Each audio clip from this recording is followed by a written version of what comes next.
తెలంగాణ సర్కారు 7 నెలల్లో తీసుకున్న అప్పు 50,541 కోట్లని కాగ్ నివేదిక వెల్లడించింది. రేవంత్ రెడ్డి ముఖ్యమంత్రిగా పాలన పగ్గాలు చేపట్టి రెండేళ్లైనా రాష్ట్ర ఆదాయ వనరులు పెరగడం లేదు. బడ్జెట్ ప్రతిపాదనలకు అనుగుణంగా రాష్ట్ర ఖజానాకు నిధులు రావడం లేదు. రాష్ట్ర బడ్జెట్లో ప్రభుత్వం తెలిపిన అంచనాల మేరకు ఆదాయం రాకపోవడంతో ఆర్థిక ద్రవ్యలోటు పెరుగుతుంది. దాన్ని పూడ్చుకునేందుకు సర్కార్ కొత్త రుణాలు సేకరిస్తుంది. ప్రస్తుత ఆర్థిక సంవత్సరం ఏప్రిల్ నుంచి అక్టోబర్ వరకు రాష్ట్ర ప్రభుత్వం 50,541.22 కోట్లను సేకరించినట్లు controller and auditor general audit నివేదికలో వెల్లడించింది. ఈ ఏడాది 54,009 కోట్లు అప్పులు తీసుకోవాలని రాష్ట్ర బడ్జెట్లో ప్రభుత్వం తెలిపినా అందులో 93.58% 7 నెలల్లోనే సేకరించింది.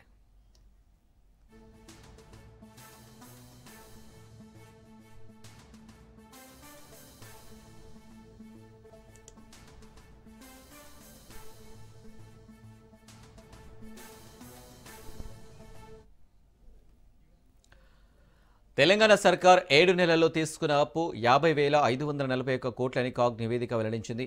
రేవంత్ రెడ్డి ముఖ్యమంత్రిగా పాలన పగ్గాలు చేపట్టి రెండేళ్లైనా రాష్ట్ర ఆదాయ వనరులు పెరగడం లేదు. బడ్జెట్ ప్రతిపాదనలకు అనుగుణంగా రాష్ట్ర ఖజానాకు నిధులు రావడం లేదు. రాష్ట్ర బడ్జెట్లో ప్రభుత్వం తెలిపిన అంచనాల మేరకు ఆదాయం రాకపోవడంతో ఆర్థిక ద్రవ్యలోటు పెరుగుతుంది. దాన్ని పూడ్చుకునేందుకు సర్కార్ కొత్త రుణాలు సేకరిస్తుంది. ప్రస్తుత ఆర్థిక సంవత్సరం ఏప్రిల్ నుంచి అక్టోబర్ వరకు రాష్ట్ర ప్రభుత్వం 50,541.22 కోట్లను సేకరించినట్లు controller and auditor general audit నివేదికలో వెల్లడించింది. ఈ ఏడాది 54,009 కోట్ల అప్పులు తీసుకోవాలని రాష్ట్ర బడ్జెట్లో ప్రభుత్వం తెలిపినా అందులో 93.58% 7 నెలల్లోనే సేకరించింది.